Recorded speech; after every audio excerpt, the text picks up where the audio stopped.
Sunny, congratulations that you're contesting for the presidency of the JNU. Thank you, sir. And I want to encourage the students of JNU to vote for Sunny Dhiman for president. He is a man who stands for an enlightened and progressive politics in our country. The Congress Party, of course, is the patron of the NSUI, and the Congress Party values an inclusive politics. We don't want to stand for anything divisive or narrow in the mentality of our student bodies. At the same time, we want to encourage a politics that is open, that takes everybody along in a constructive direction, and that's what Sunny stands for. I've been very concerned for some time to hear that there is such a narrowing of spirit on the campus. Now Sunny was telling me that we don't actually have the name of Nehru being mentioned even in connection with the 70th anniversary of our freedom. A freedom that he did more than anyone, or at least as much as anyone. When you mention Mahatma Gandhi, you mention Vallabhbhai Patel, you mention Maulana Azad, there are many other national leaders alongside him, but he was in no way less than any of them in all that he did to bring about our freedom.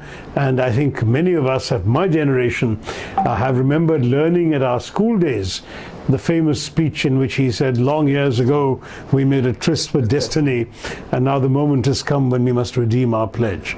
We as a nation must redeem that pledge, and that does not mean forgetting Mr. Nehru because some other political fashion has come into being. Sir, I want to ask a short question, like why this government or this system is ignoring Nehru at this time, at this juncture? You see, I think that they are desperately trying to construct an alternative view of nationalism. Yeah. The problem is they represent a political tendency that was largely absent during the national movement. Yeah. The people they want to hail as heroes were not figures of any consequence in the freedom struggle. So as a result, if you can't truly have people that you can claim who were from your stream of thought, then you would rather denigrate or pull down the ones who are not from your stream of thought. Straight logic from the side of right, but what about the communist bloc? Why are they ignoring Nehru? The communists found Nehru to be, as you know, sometimes they say that the biggest quarrels are within the left and not so much between left and right. And the communists have always had the view that the socialists are perhaps the ones who are, from their point of view, most to be criticized, because the right is easier for them to demonize. A socialist has all the same progressive values and objectives, concern for the poor, concern for social justice, but also believes in democracy, also believes in freedom of expression, also believes in the liberty of every individual, which the communists do not.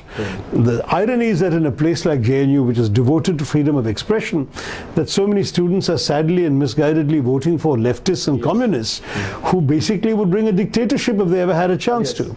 And so we must stand up against the communist methods and against what they believe in, while at the same time upholding the right of all of us to work for social justice and to never forget the needs of the poor of our country and the ordinary people of our country. We in the Congress don't speak of a proletariat, we speak of the Aam Aadmi. We have to help the Aam Aadmi, and at the same time we want to do it in an inclusive way. We want everyone to come along. We neither want to demonize one side nor the other. I know that's the kind of politics you want to see in JNU, and I wish you great luck in carrying that forward. Thank you, sir. Thanks, Sunny.